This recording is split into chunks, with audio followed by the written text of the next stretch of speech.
Shall move to questions without notice. Are there any questions? I give the call to the Honourable the Deputy Leader of the Opposition. My question is to the Minister for Immigration. Yesterday, the Prime Minister couldn't explain if any ministerial intervention had occurred regarding the 20 tourist visas issued to people from the terrorist-controlled Gaza war zone that were cancelled and then reinstated on appeal. Will the Minister finally confirm whether any representations or ministerial intervention occurred to support any of these 20 cases? The call to the Leader of the House. All decisions were made by the department. The call to the Honourable Member for Dunkley. Thank you, Speaker. My question is to the Treasurer. How is the Albanese Labor government helping workers and families with the cost of living and a more secure retirement? What approaches has the government rejected? Call to the Treasurer.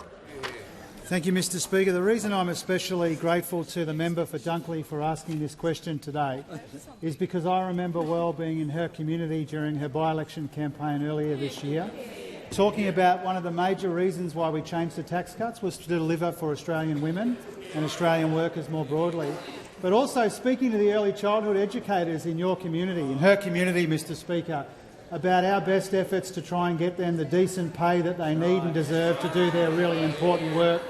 And so in the short time that the member for Dunkley has been here, we've made substantial progress on the issues that we discussed that day.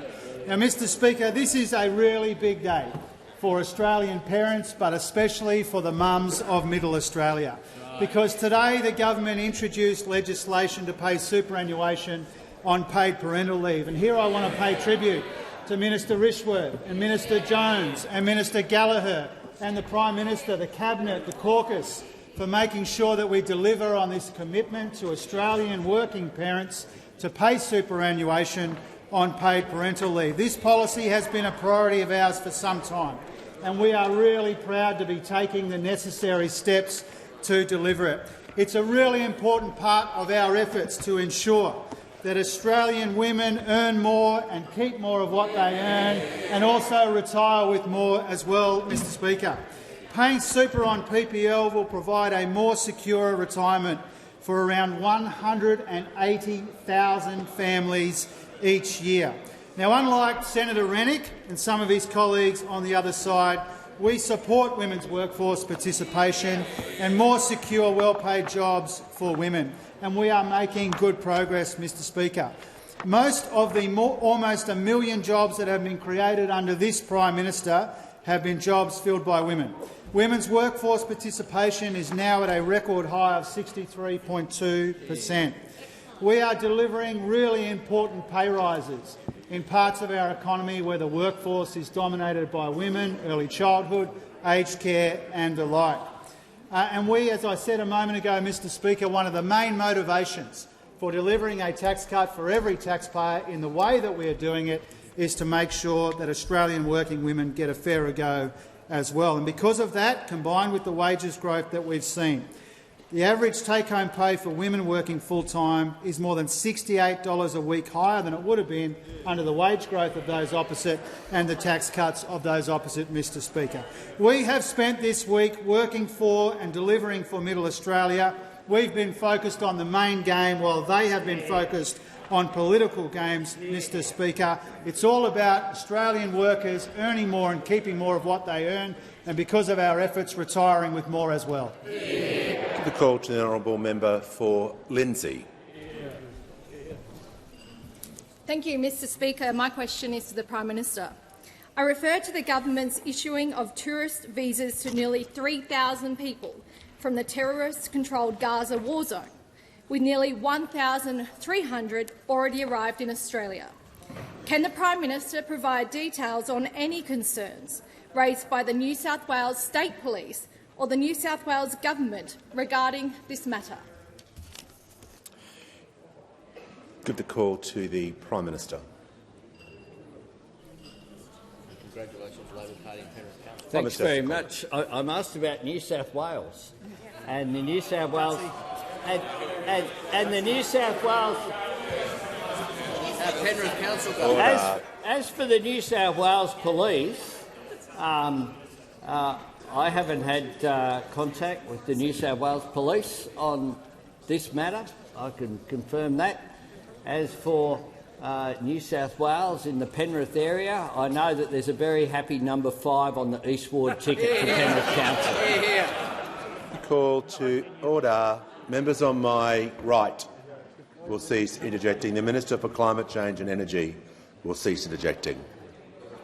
When the House comes to order, we will hear from the member for Corangamite.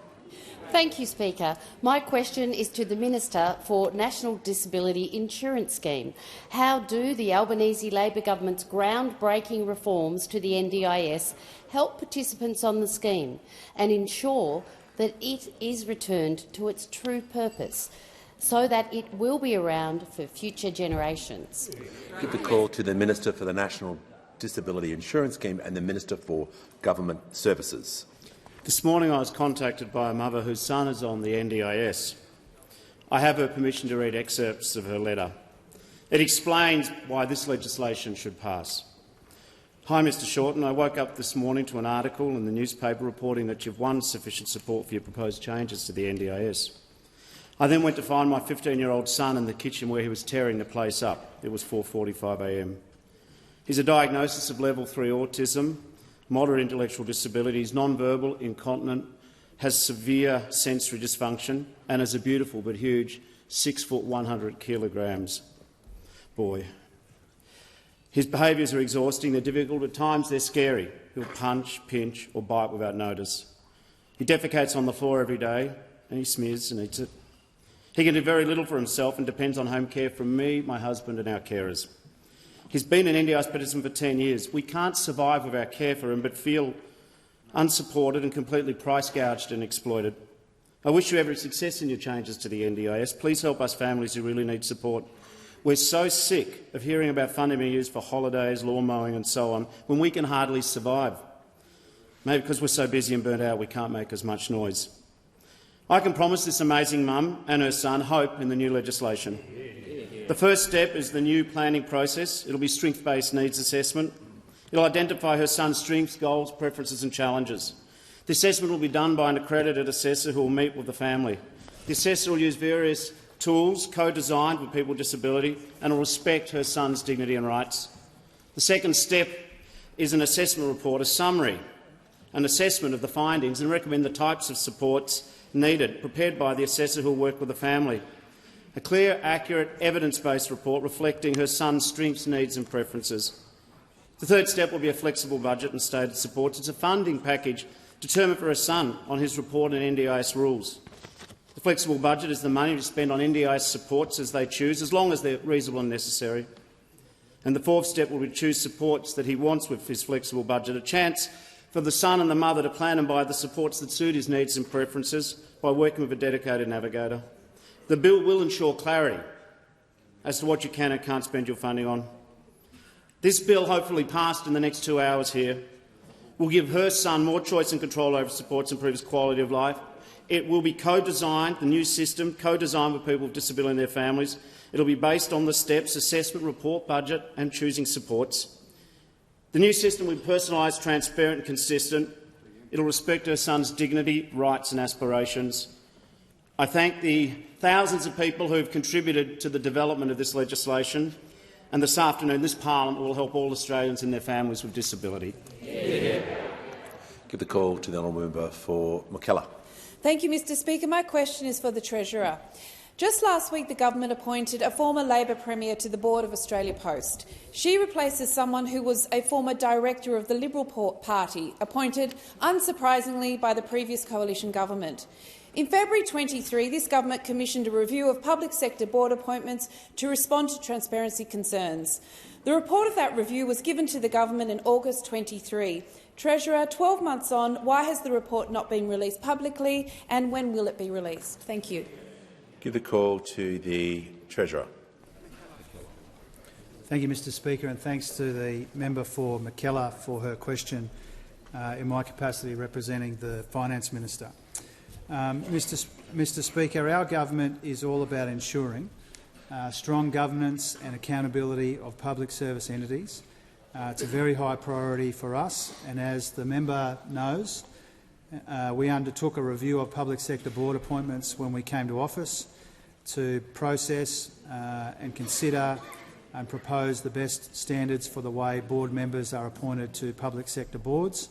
We're very grateful to former Public Service Commissioner Linnell Briggs for her report, which is with the government for consideration, and that's what the honourable member refers to in her question. We are committed to a strong foundation of integrity right across the public service.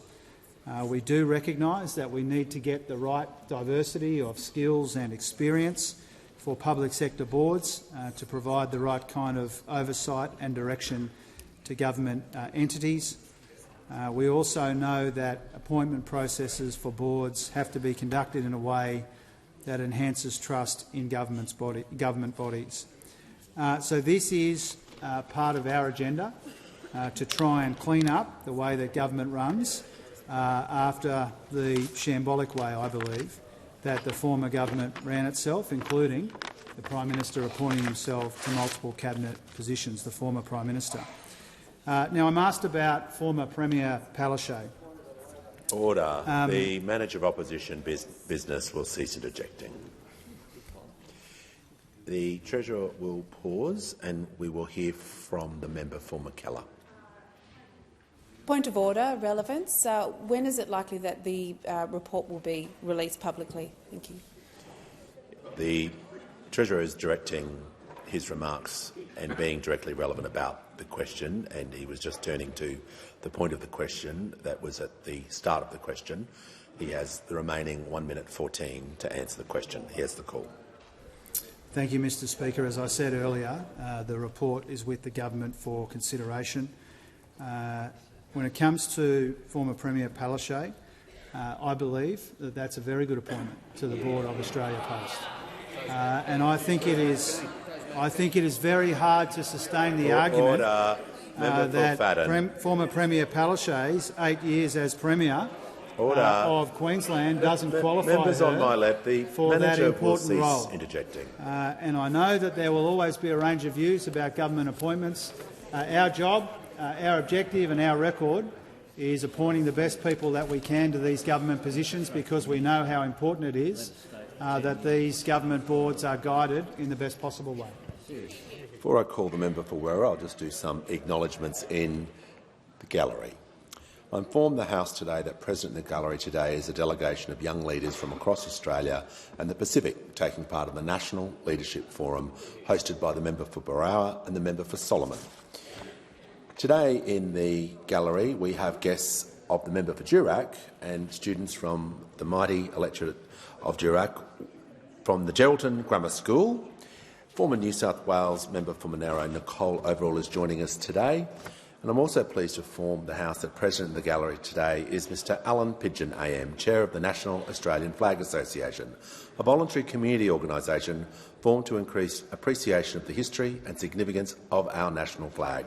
Mr Pidgeon is in Canberra today as part of the celebration of Australian National Flag Day, which will be held on September 3. Welcome to you all. And I give the call to the member for Werriwa. Thank you, Speaker. My question is to the Minister for Social Services. How is the Albanese Labor government supporting Australian families? What's been the response to the Albanese Labor government's legislation to pay superannuation on paid parental leave? Call to the Minister for Social Services. Well, thank you, Speaker. I'd like to thank the member for her question and for her tireless work for families in the electorate of Werriwa. Of course, today is an important day for Australian families. This morning I introduced legislation into the parliament to pay superannuation on government-paid parental leave. Now, this reform is good for families, good for women, good for the economy, and we are proud to be legislating it. Now, through paid parental leave, the government supports parents to take a step back from paid work. And through this bill, we are taking action to not only provide critical financial support when a new baby arrives, but also boost their retirement savings as well. Now, with this measure from July 2025, around 180,000 families each year who take the government-paid parental leave will receive superannuation contribution of 12% directly into their super account. This is the third tranche of our government's historic reform to paid parental leave, an investment totalling $2.3 billion, which has given families more access, made it more flexible, easier to share care, more generous, and with the expansion to 6 months by 2026. But, Mr Speaker, I've been asked what the response has been to this morning's legislation. And earlier today, I had the opportunity, along with the Treasurer and the Minister for Finance, to meet Canberra mum Aisling and her kids Leo and Josie. Aisling told me, I come from an early childhood background and know the importance of that extra time with children and that extra super that is now going to be there. Now, we've seen many groups welcome this announcement and the introduction of this important bill. The Business Council of Australia called it the right thing to do for both women and the economy. The ACT called it a historic step in achieving gender equality in retirement. Georgie Dent from the Parenthood said paying super on paid parental leave would be a game changer for families across Australia, with a significant win for gender equality. And the Super Members Council have also welcomed our bill, saying this historic reform will make a vast difference to the lives and retirement incomes of generations of Australian women. When we announced our commitment to paid super on paid parental leave, the opposition did provide a lukewarm support, and I urge them to get behind this legislation in the Senate and get this done. Now, we know that investing in paid parental leave is an investment in Australian families, in women's economic security and the broader economy, and I look forward to seeing this come to fruition. The call to the member for Wannon. Thanks, Speaker. My question is to the Prime Minister. Prime Minister, will individuals currently in the terrorist-controlled Gaza war zone who have already been granted a visa by this government be subject to face-to-face interviews or biometric checks before they arrive in Australia? Order. The Chief Government Whip is warned. The order. The Prime Minister has the call. Well, I thank the member for his question, and we know that there's been a change in the position of those opposite who were saying there'd be a total ban and now saying a temporary pause, a softening of that. But of course it's interesting to call for a temporary pause on a border which is closed. The border is closed. I met earlier today with the Prime Minister of Qatar to speak constructively. If he doesn't want it. The Prime Minister is 24 seconds in. So, if the Prime Minister's concluded his answer. All right, we'll move to the next question. Order. The member for Wannon is given the call out of courtesy. It is not then an opportunity to abuse that privilege. Members on my left are going to cease interjecting. Order.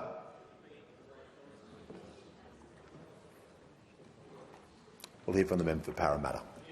Thank you, Speaker. My question is to the Minister for Education. What is the Albanese Labor government doing to support university students across the country? Call to the Minister for Education. Thanks, Mr Speaker, and can I thank my friend, the brilliant member for Parramatta, for his question. Mr Speaker, as you know, as most members know, we're wiping $3 billion of student debt for more than 3 million Australians, including more than 23,000 people living in the member for Parramatta's electorate. And for someone with a HECS debt of, say, $26,000, I'll see about $1,200 wiped from that debt later this year. But that's not the only thing that we're doing to help university students. We're also introducing for the first time paid prac. That's financial support for teaching students, for nursing students, for midwifery students and social work students to help them with the practical part of their degree. And again, it's not the only thing we're doing to help university students. We're also going to massively increase those fee-free university-ready courses that act as a bridge between school and university, give people those foundational skills they need to start a university degree. My department advises me that this has the potential to double the number of people doing those courses by the end of next decade. Again, it's not the only thing that we're doing. As I told the House yesterday, we're also doubling the number of university study hubs across the country, bringing university closer to where people live. That includes 14 of these hubs for the first time in the outer suburbs of our big cities, where the percentage of people with a university degree is low, and 20 more in the regions and in the bush. And yesterday I announced that applications are open for a further 10 regional university study hubs. But again, Mr Speaker, it's not the only thing we're doing. Universities aren't just places where people study or where they work. They're also places where people live. We need to ensure that they are safe. 1 in 20 students have been sexually assaulted since they started university, 1 in 6 sexually harassed, and 1 in 2, when they make a complaint, have felt like they weren't heard. This is what one student told the Stop campaign. I'm sick of my friends being assaulted. I'm sick of begging to feel safe. And I'm sick of being ignored. Mr Speaker, the awful truth is that not enough has been done to address sexual violence in our universities, and for too long students haven't been heard. That is now changing. I announced earlier this year that we would establish a national student ombudsman that will be independent and have the power to investigate complaints and resolve disputes with universities. And next month, when Parliament returns, I'll introduce legislation to make that a reality. Call to the honourable member for Capricornia. Thank you, Mr Speaker. My question is to the Prime Minister. How many people from the Gaza war zone has Qatar accepted?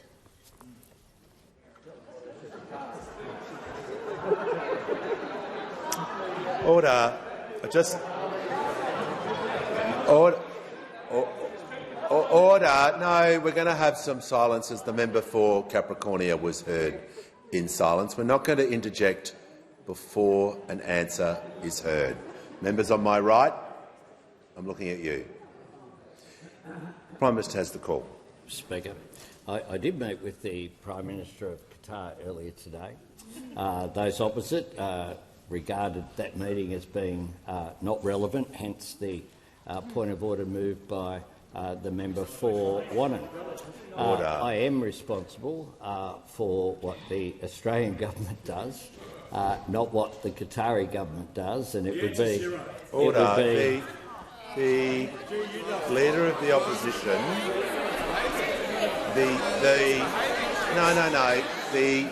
Just everyone, the Leader of the Opposition is going to cease interjecting. Members on my right...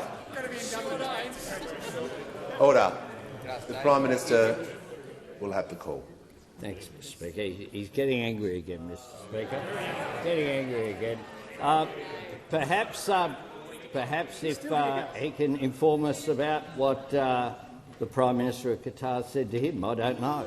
But that's a matter for him of whether to disclose or not. It was a good meeting with the Prime Minister of Qatar. It follows on meetings of the Prime Minister of New Zealand and the President-elect of Indonesia in the last week.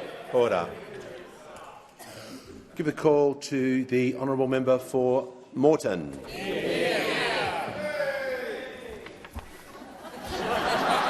My question is to the Attorney-General. What is the Albanese Labor government doing to combat family and gender-based violence online and in the family law system? Give a call to the Attorney-General. Thank you, Mr Speaker, and I thank the member for Moreton for his question, and I'd like to thank the member for Moreton for his sustained commitment to family law reform in this country. He will be greatly missed. The Albanese government is committed to tackling gender-based violence. Digitally created and altered sexually explicit material shared without consent is a damaging and deeply distressing form of abuse, and we know that this abuse overwhelmingly targets women and girls. It inflicts deep, long-lasting harm on victims, it perpetuates harmful gender stereotypes, and it contributes to gender-based violence. The Albanese government has no tolerance for this insidious criminal behaviour, and yesterday the parliament passed our bill that creates new criminal offences that ban the sharing of non-consensual, sexually explicit deepfake material online. The new criminal offences make clear that those who share sexually explicit material without consent using technology like artificial intelligence will face very serious criminal penalties, and these penalties will assist in protecting vulnerable people from serious online harm and deter and punish this abusive and damaging behaviour. And today, also in relation to combating family and gender-based violence in the family law system, I've introduced legislation into this House to make the family law system simpler, safer and fairer for all Australian families. Shockingly, family and domestic violence is present in approximately 80% of parenting matters in the family courts. The proposed reforms will make it clear that the economic impact of family violence is a relevant consideration in family property matters. Victims of family violence should not be financially disadvantaged when they leave a violent relationship. And among other things, it's quite a long and detailed bill, but among other things, the new laws will treat pets as a special form of property to ensure that pets are not used and abused in cycles of family violence.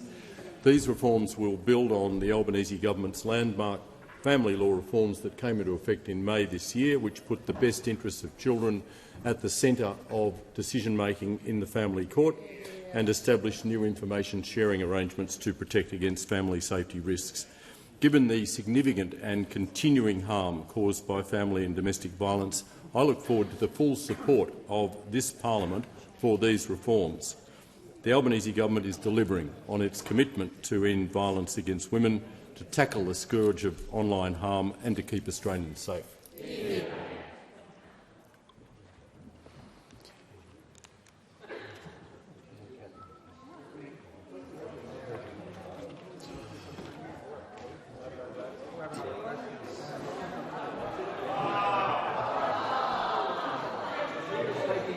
Order. No, order. Members on my right. The Leader of the Opposition has the call. Very much, Mr Speaker. My question is to the Prime Minister. Order. The Minister for Resources will cease interjecting. The Leader of the Opposition has the call. Thank you very much, Mr Speaker. My question is to the Prime Minister. Over the last 2 weeks, the Prime Minister has dodged about 30 questions on the government's handling of people coming from terrorist-controlled Gaza since October 7. It's now clear that by cutting corners and concocting the Visa for Votes scheme, this government has put domestic political considerations ahead of national security, and Australians are now less safe. And I'm going to deal with this issue. Just if the Leader of the House, this comment that was used yesterday, I've spent a bit of time overnight dealing with imputations in questions, and I know yesterday we had this issue raised, and I just want to deal with this so the House is clear with my position. It will take me a little while to get through this, but it's important for the House to understand and all members to understand moving forward. Speaker Andrew, in 2000, outlined in detail the most comprehensive description of improper motives, and it was highlighted on page 556 of practice, which outlines those sorts of comments in questions not being allowed or being permitted, particularly with personal motives, regardless of where it's directed to. Speaker Smith had examples of ruling questions out of order on the 15th of February 2021 and the 4th of December 2018. And in those questions, one was to the Prime Minister, then Prime Minister, one was then to the Assistant Treasurer, and those sorts of characteristics or comments during the questions were ruled out. And Speaker Smith, on page 12434 of Hansard, particularly with this issue, said, "I'm certainly not comfortable with the language that just makes assertions as it did. I'm really not. And those on my left, who were then the opposition, wouldn't be comfortable if that sort of language was directed back at them." Myself, on the 14th of February, to the member for Ryan, I asked her to redirect and rephrase a question, and on the 12th of February 2024, I asked the member for Curtin to do the same. So for consistency, from Speaker Andrew to Speaker Smith to myself, I'm just going to rule that part of the question out. So I'll just allow the Leader of the Opposition to start the question again without that part of the question to assist the House. Sure. Thank you very much, Mr Speaker. My question is to the Prime Minister. Over the last 2 weeks, the Prime Minister has dodged almost 30 questions on the government's handling of people coming from terrorist-controlled Gaza since October 7. It's now clear that by cutting corners, this government has put domestic political considerations ahead of national security, and Australians are now less safe. Will the Prime Minister apologise for breaking his promise before the election to keep Australians safe? Give the court order. The Minister for Industry and Skills Science is warned. The Prime Minister has the call. It's about questions that have been asked in this parliament over the last 2 weeks. But in fact, the questions didn't begin over the last 2 weeks. They began from last Wednesday. They began from the moment in which our Olympians came home and the Leader of the Opposition did an interview on Sky News in which he declared that no one should be allowed in from Gaza, even though the fact is the border from Gaza had been closed for months and with no response or no issues raised by those opposite while people were actually coming in. They waited until people weren't coming in and the border was closed. So there the Leader of the Opposition was at the home of the Olympians coming home. Should have been a moment of national unity. He chose division once again. The Australian scarf stayed on, but the mask behind this divisive Leader of the Opposition came off, and he's still going. On Monday, he asked about terrorist visas. Terrorist visas. On Tuesday, after being called out for being so angry and for not focusing on the cost of living, he moved that the Treasurer be no longer heard. And yesterday, he gagged himself by not asking a single question in question time, but having others ask questions, fed up to them, including like the ones today, which seem to suggest somehow that I'm responsible for who's in Qatar. I'll tell you who's in Qatar, who I wouldn't allow in Qatar. That's the Hamas leadership. I would not allow in Australia. That is what I would do. Now, yesterday, every day, members on my left will cease interjecting. They've been out there talking about Abdul Rizvi, a former Deputy Secretary at the Department of Immigration. He had this to say. The Leader of the Opposition, talking about the Leader of the Opposition, is the guy who allowed the biggest labour trafficking scam in Australian history and at the same time made massive cuts to immigration compliance funding, a Labor trafficker's dream. And indeed, today he's gone on to say about the Shadow Minister Patterson, if Senator Patterson read the whole article, I actually said the national security dimension of this is a beat-up. The checks these people go through are extensive, so to suggest there is a national security risk here is a complete beat-up. Prime Minister's there is no evidence that the government recklessly issued to... Call to the honourable member for Newcastle. Thank you, Speaker. And my question is to the Minister representing the Minister for Women.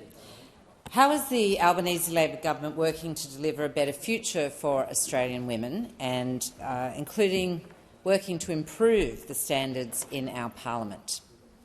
The call to the Minister representing the Minister for Women. Thank you very much, Mr Speaker. And can I thank the member for Newcastle for the question, but I also particularly want to mention her advocacy for women, which is in a large part responsible for many of the measures that this government is putting in place. She, alongside the Women on the Status of Women Committee on this side of the House, have been extraordinary advocates for women for their entire careers, and I thank them for that. This government is strongly committed to women's equality. It's a goal that every single one of us around the cabinet table have. It's not the responsibility of just one minister, it is the responsibility of every cabinet minister. And this week we have, of course, continued to make significant progress. Yesterday, as we've heard, the Parliament passed laws criminalising the creation and distribution of non-consensual deep fake pornography. It is an issue that overwhelmingly affects women and girls, and will now carry criminal penalties, including the possibility of jail up to 7 years. That is a very good thing. It is an issue. Earlier this week, the Assistant Minister for the Prevention of Family Violence reaffirmed our commitment to ending gender-based violence in her powerful statement in this place. The Assistant Minister, alongside the Minister for Social Services, are doing an incredible job leading the work on the National Plan to End Violence Against Women and Children. And, of course, the Minister for Social Services in introducing our legislation to provide greater support to Australian families, particularly women, to pay superannuation on government-paid parental leave, benefiting over 180,000 people per year. This is a government that is working hard to make women's lives better, fairer, more equal, particularly through shifting the gender pay gap. Data released from the ABS just last week shows that the national gender pay gap is at 11.5%. This is a record low, and it compares to a gender pay gap of 14.1% in May 2022 when we came to government. Under this government, women's average weekly earnings have increased by $173.80 since May 2022. That's a 10.8% increase. And we've reached an all-time high for women's workforce participation, which is now at 63.2%. We are taking action to close that pay gap. And as a parliament, we should be setting an example for the treatment of women in this workplace and communities across the country, which is why we're working to implement the recommendations of the Set the Standard report. This week, the government introduced legislation to the House to establish the Independent Parliamentary Standards Commission. I thank members from across the chamber who have engaged in good faith on this bill that will enforce behaviour codes for parliamentarians and staff in Commonwealth parliamentary workforces. This is another important reform that supports the safety and well-being of women in this place and demonstrates that the government is leading by example and is committed to women's safety. Call to the honourable member for Curtin. This is a question for the Prime Minister. A mum from Curtin told me that yesterday her 15-year-old son said he's decided to take up sports gambling as a side hustle because it's easy money. Our committee inquiry contained 31 recommendations to reduce harm from predatory online gambling companies. 14 months later, only one recommendation, banning ads, has even been discussed. Will the government respond to the other 30 recommendations before the next election? Call to the Prime Minister. I thank the member for Curtin for her question and for her genuine interest in what is a major issue concerning mums and dads and families right around the country, concerned about the impact that a whole range of media can have, whether it's gambling, advertising, or whether it's the sort of media that sometimes pops up on people's mobile phone. There are a range of issues with social media causing a great deal of concern about the harm that can be caused. We have, in 2 years, we have done more than any government in Australian history with regard to tackling and recognising that gambling can do harm, including in gambling advertising. We have said there is more to do. We will do more, and we'll continue to work with the crossbench and others in this chamber on these issues in a constructive way. And I thank the member for Curtin and others for the way that they've engaged in this process. Give a call to the member for Paterson. Thank you, Speaker. My question is to the Minister for Defence Industry and Capability Delivery. What progress is the Albanese Labor government making to improve defence capability and defence industrial capacity? And why is this required after a decade of waste in defence portfolios? The call to the Minister for Defence Industry and Capability Delivery and the Minister for International Development and the Pacific. Thank you, Speaker, and I thank the member for her question and her commitment to the defence of the nation. The first duty of any Commonwealth government is to keep Australians safe and protect our interests. That's why this morning I was proud to announce that the Albanese Labor government will invest $850 million to manufacture advanced long-range strike missiles in Australia. In partnership with Kongsberg Australia, we're investing in a factory at Newcastle Airport to manufacture naval strike missiles and joint strike missiles. This will create 500 jobs in construction and 100 ongoing high-skill, high-tech jobs. This will be only the second factory in the world to produce these advanced strike missiles and the first outside of Norway. Australian industry is highly skilled, cost-competitive, and we will actually receive these missiles, Australian-made missiles, faster than if we joined the global queue. Speaker, this is all about keeping Australians safe in an uncertain global environment, creating local jobs and supporting a future made in Australia. And that's in stark contrast to the approach when the Leader of the Opposition was the Defence Minister. While the Leader of the Opposition was sitting in the NSC and Minister for Defence, Australia experienced a wasted decade. It was all Top Gun music and red carpets and zero delivery. Zero delivery. Under him, the Guided Weapons Enterprise produced 2 media releases. That's it, 2 media releases. Under us, we're building 2 missile factories. 2 missile factories. Under him, Navy's maximum strike range was about 200 kilometres using 1970s technology. Under us, it'll be 2,500 kilometres. Under him, 2 Australian shipyards closed and over 2,000 workers lost their jobs. Under us, there will be continual shipbuilding in South Australia and Western Australia, providing decades of work. Under him, he wanted submarines built overseas. Under us, we're building submarines here, creating 20,000 jobs. The truth is the Leader of the Opposition is weak on national security. He's all bluster and glass jaw. By contrast, we're funding Australia's defence force appropriately, providing strategic direction, keeping Australians safe and building a future made in Australia. There's far, far too much noise. That wall of noise is unacceptable. If it continues, there will be general warnings and people will just leave the chamber. Maybe the last day, but I want standards enforced today. Give the call to the member for Cowper. Thank you, Mr Speaker. My question is to the Prime Minister. Prime Minister, when the Rafah border crossing reopens, will the thousands of people holding a tourist visa to travel to Australia be eligible to travel immediately? Give the call to the Prime Minister. Speaker, I'm asked about the reopening of the Rafah border crossing by the member for Cowper, and he may have information that I don't have. And that's possible, Mr Speaker. That is possible. Order. The member for Banks. But I think it's unlikely, Mr Speaker. I think it's unlikely. But what I do want to see,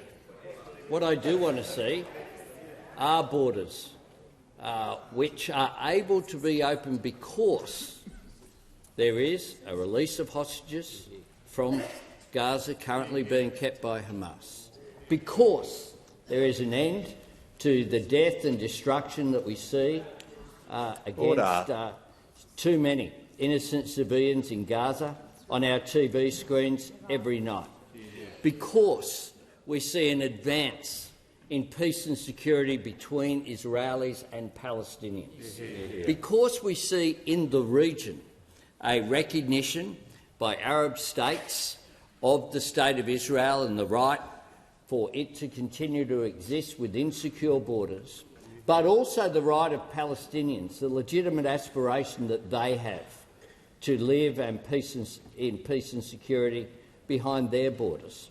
That's what I hope for. That is something that has been long-standing bipartisan policy in the Australian Parliament for a long period of time.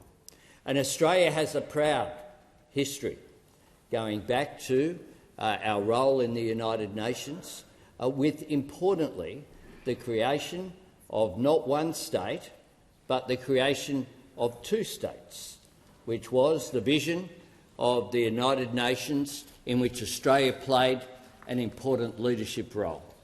I believe that Australians, when they look at what is happening in that part of the world, are horrified, but particularly for people of Jewish background or descent or faith, people of Islamic background or faith, people with relatives in that region want to see this happen.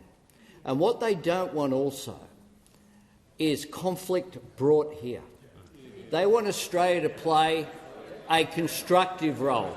Order. A constructive role. Has asked the question. A constructive role in the region.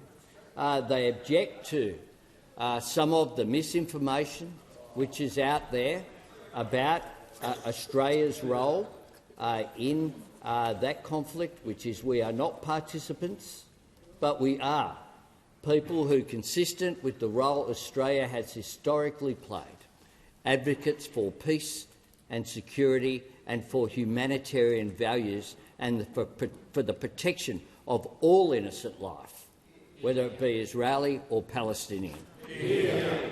Call to the honourable member for Corwell. Thank you, Mr Speaker. My question is to the Minister for Industry and Science. How is the Albanese Labor government's Future Made in Australia plan helping regions and suburbs that depend on manufacturing? What approaches to manufacturing has the government ruled out? Call to the Minister for Industry and Science. Thanks, Speaker, and thanks to the member for Cornwall for a question. She wants, like we all do on this side of the House, for Australia to be a place that makes things. Makes things like Australian steel, where we've got a proud heritage in steel making. And the strength and quality of Aussie steel has supported sectors across the economy. It's sustained communities from the Illawarra to the Hunter to central Queensland, Whyalla, through to the outer suburbs of Brisbane, Sydney and Melbourne. It delivers so many secure, well-paying jobs, and this has got to continue. The reality is the world's changing and we've got to prepare for it.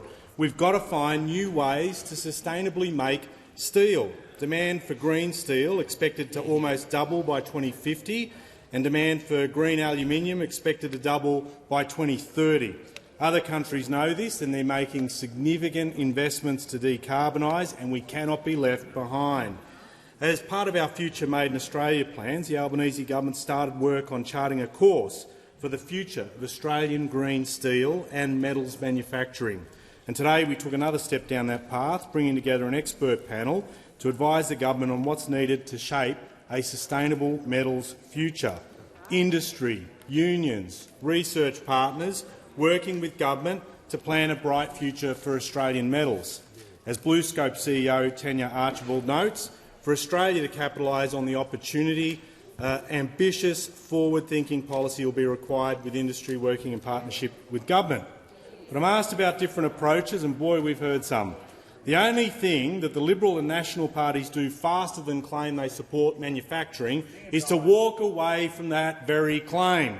And it's been particularly staggering to see Queensland Liberal and National Party MPs so willingly dud manufacturing workers from their great state. The member for Flynn described our $45 million investment into electrolyser manufacturing in Gladstone in his electorate as economic insanity. The member for Herbert said manufacturing in Townsville isn't viable and described supporting manufacturing jobs as reckless. And the member for Wide Bay, not to be outdone, said he totally disagrees with the premise of creating manufacturing jobs in Maryborough and Hervey Bay. No to making things here.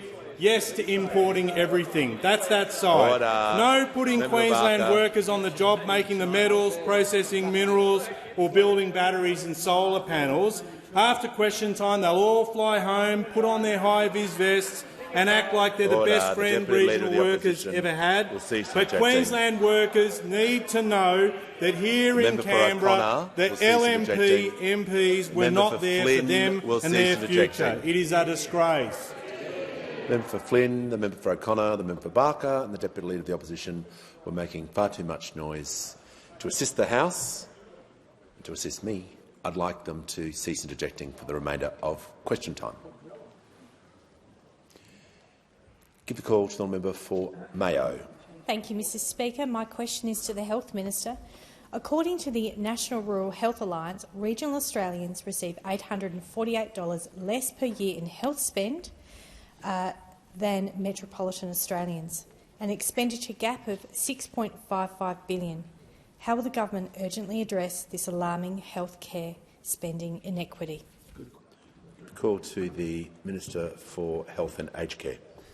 Thank you, Speaker, and I thank my fellow South Australian, the member for Mayo, for that question and our ongoing dialogue on delivering better health care and aged care and other services in her electorate, her beautiful electorate, through the Adelaide Hills, the Fleurieu Peninsula and many more areas besides. And certainly one of our discussions has been about the challenges in accessing good quality, affordable health care the further away you get from our nation's GPOs. It's not just an issue in rural and regional Australia. Increasingly this is a challenge in some of our outer suburban, peri-urban areas, and it's one we are very, very focused on. If I could say a few things about ways in which we're seeking to address that. First of all, as I think the member for Mayo and I have discussed, we are right near the end stage of the review we're currently undertaking about the distribution rules to ensure that all areas have access to doctors but other health professionals as well. That's been a review in which the Rural Health Alliance and a range of other rural health groups, ACRM, the Rural Doctors College and many others besides have participated in very, very fully.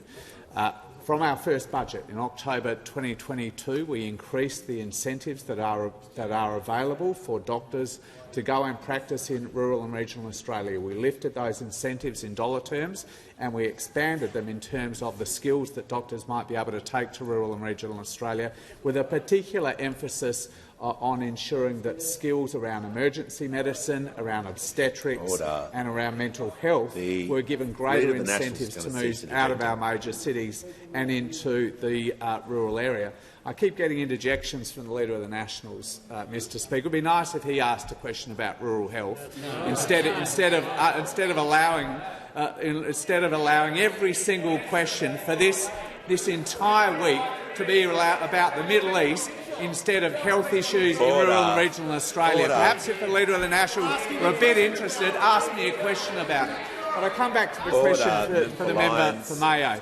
I'd make this point as well. As the member for Mayo knows, we tripled the bulk billing incentive for visits to the doctor, because I know that bulk billing rates have been declining more sharply in rural and regional Australia than in urban Australia. I'm very pleased to say that the biggest increases to bulk billing for GP visits in the 8 months that incentive has been operating has been in rural and regional Australia. And I'm not sure of the latest data, but the member for Mayo's electorate has either seen the biggest or the second biggest increase in GP bulk billing rates of any electorate in this parliament over the last 8 months.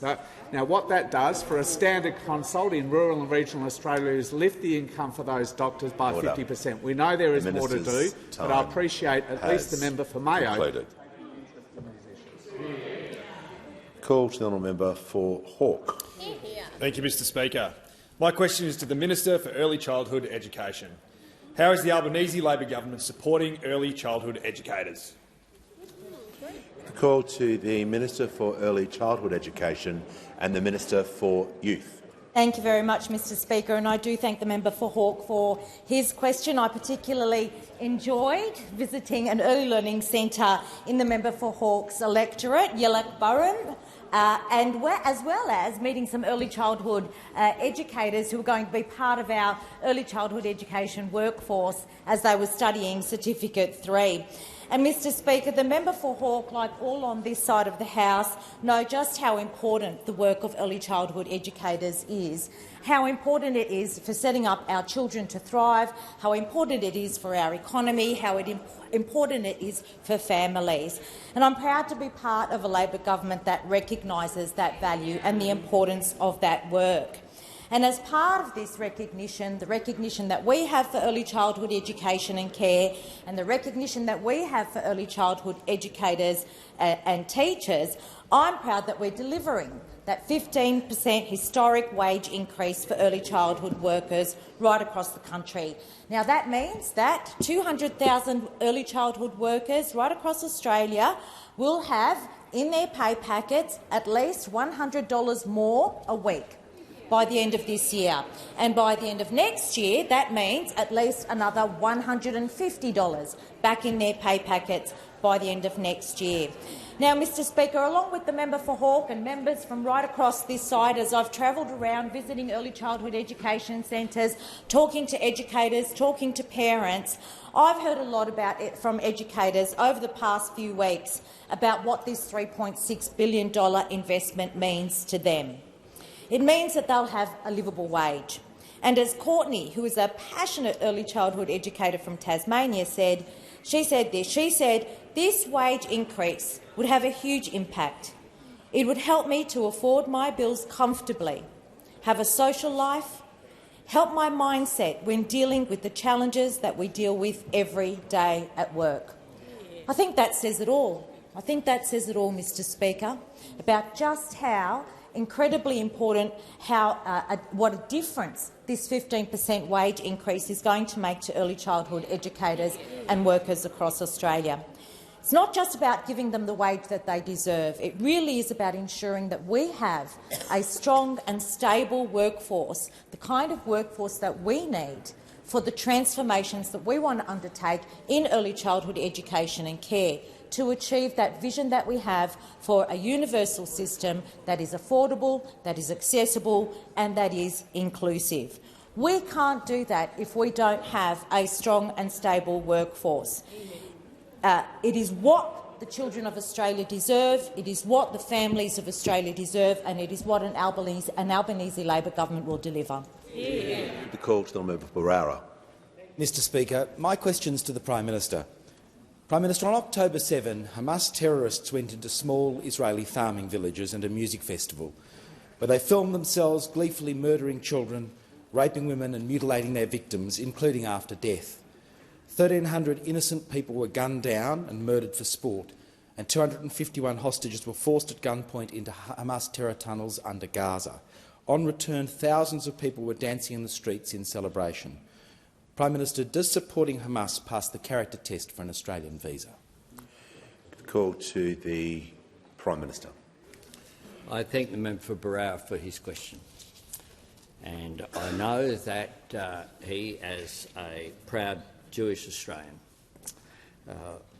was hurt, as are other members of the Jewish community right around, not just Australia but around the world, by the events, the horrific events of October 7.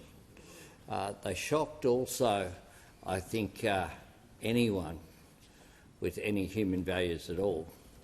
One of the things that I've said to people here who I think have been in any way equivocal, unlike the government that has been unequivocal, and as has the opposition in their condemnation of what happened in October 7, is that the people who were there at the Nova Music Festival look like a whole lot of people who would attend a Splendour in the Grass concert, would attend the sort of events that happen here in Australia where young people celebrate their common humanity, where they engage in fun, and where they also tend to be people who are open to ideas and open to collaboration across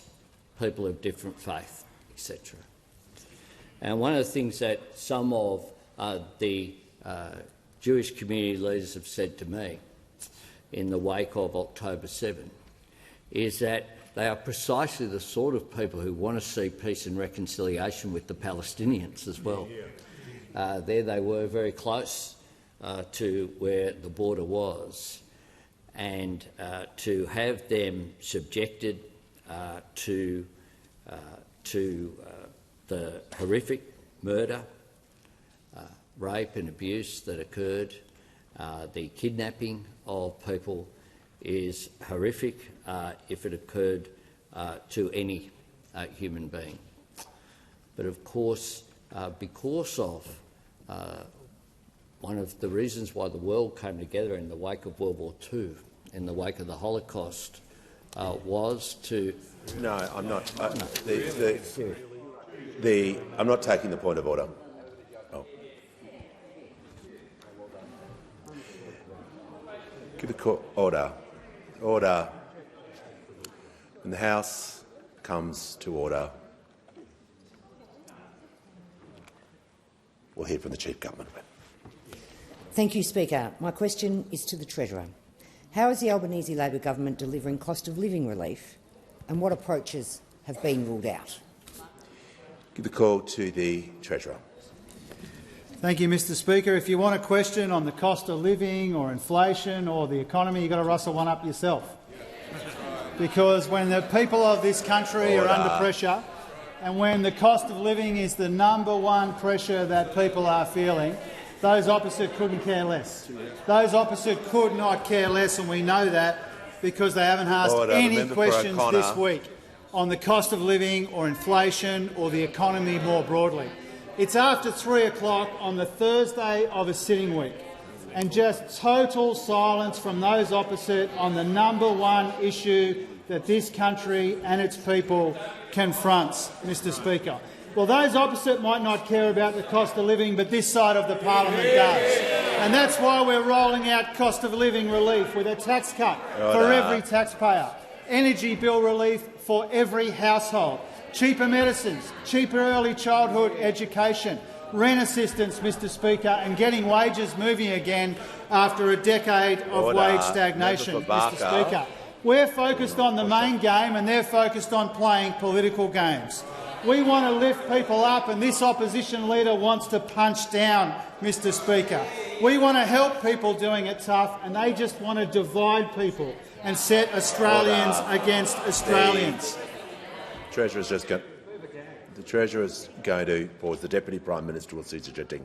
I wish to hear from the Deputy Leader of the Opposition. Mr Speaker, you've ruled yesterday and today on imputations, personal invective and expressions that denigrate the other side, and the language that the Treasurer just used about the Leader of the Opposition does exactly that.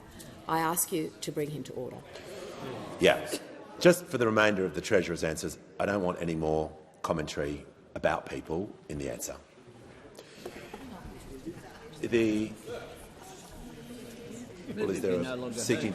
Well, I'm just going to ask the... All right, just to assist the House so we can move forward, I'm just going to get the Treasurer to withdraw that statement and keep going. I'll withdraw, Mr Speaker. Yeah. Mr Speaker, the member for Gippsland.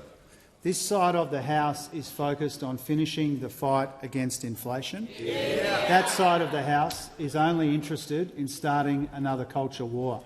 Now, there is no shortage of challenges in our economy.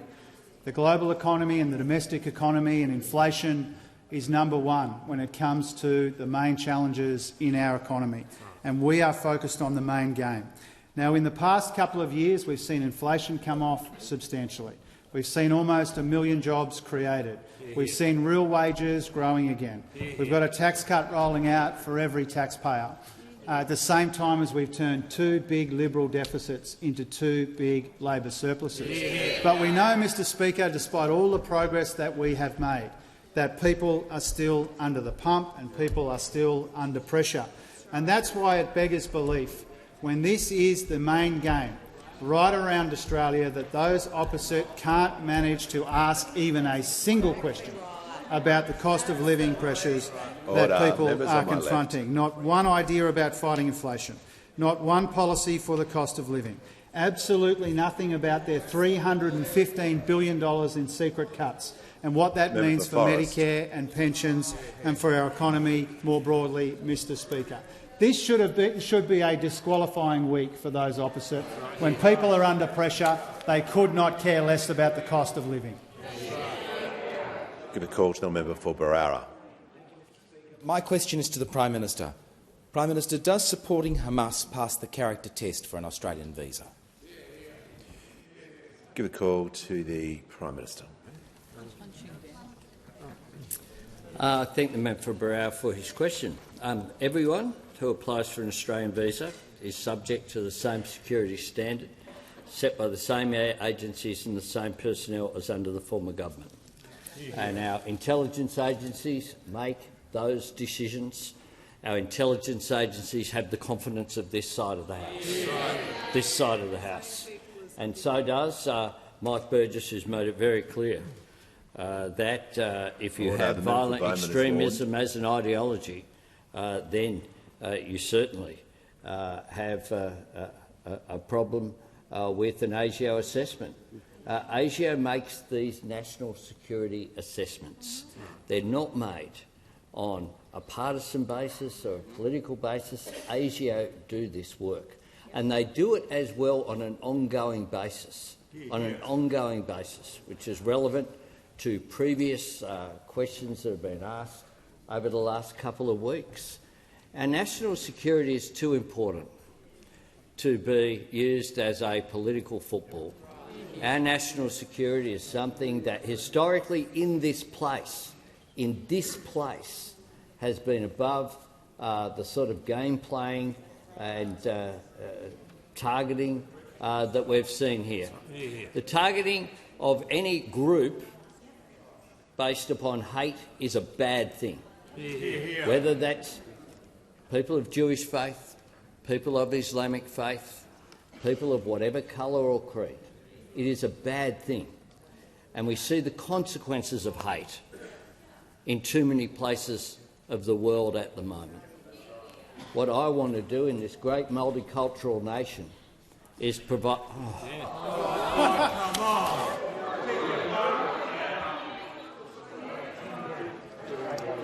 The Prime Minister has concluded his answer. Give a call to the honourable member for McNamara. Thank you, Mr Speaker. My question is to the Prime Minister. What have been the Albanese Labor government's priorities for the parliamentary sitting, and what has stood in the way? Give a call to the Prime Minister.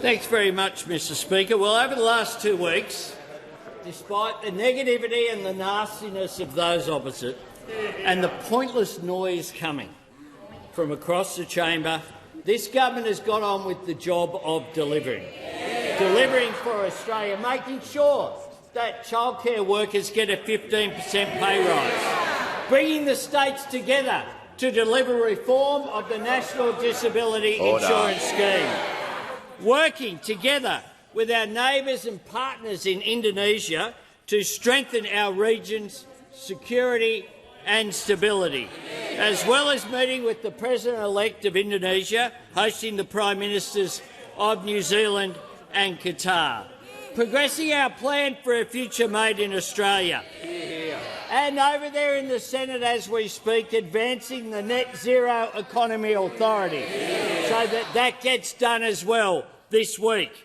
working to deliver $3 billion in HECS relief and a fairer higher education system, bringing together two great Labor economic reforms by adding superannuation to paid parental leave, dealing with advances so that we take action to remove the scourge of domestic violence in a generation.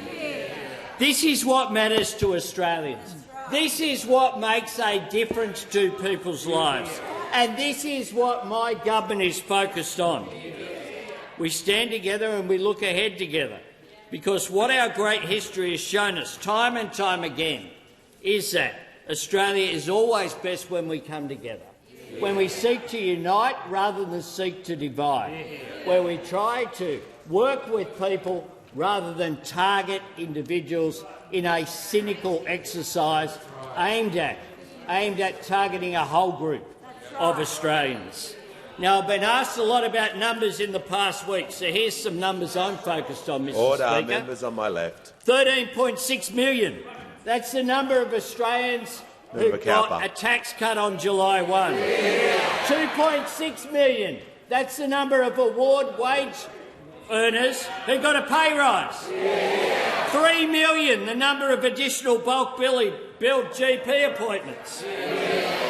10 million, the number of households getting dollars off their power bills. 1 million, the number of families benefiting from cheaper childcare. 650,000, the number of visits to our Medicare urgent care clinics. 500,000, the number of fee-free TAFE enrolments.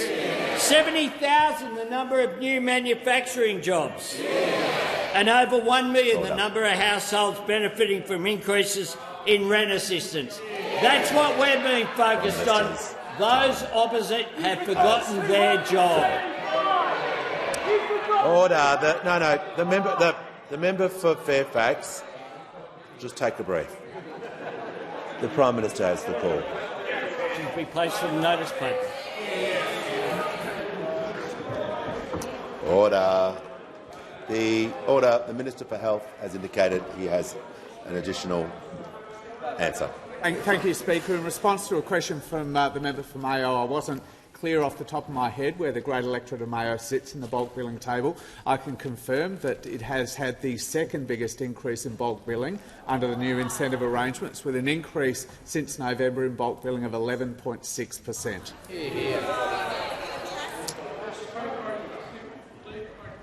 The member for Kennedy is seeking leave to make a personal explanation. Do you claim to be misrepresented? I certainly, The Mr. member Speaker. for Kennedy may proceed. The Treasurer, on the 20th of August, in answer to my question, was the federal government going to back the Olympics and their pagan ritual opening ceremony, whose major purpose seemed to be to mock and denigrate Christianity? Clearly the question was about backing an organisation that was going to spend $60 billion, and I apologise to the House. Mr. Speaker, I must apologise for misleading the House myself, because I said $30,000 million, and it's obvious now that it's $60,000 million. Okay. So I apologise to the House for that. Clearly the question was about that. Mr. Speaker, deliberately and improperly, the Treasurer misled the House by giving an answer to a question that was never asked, and in so doing, of course, misrepresented myself and my two-pronged question. So the question remains unanswered. Is the federal government going to support an Olympic Games that will cost $60,000 million and use its opening ceremony to denigrate Christianity? Okay. The member for Kennedy has sort of claimed where he's been misrepresented.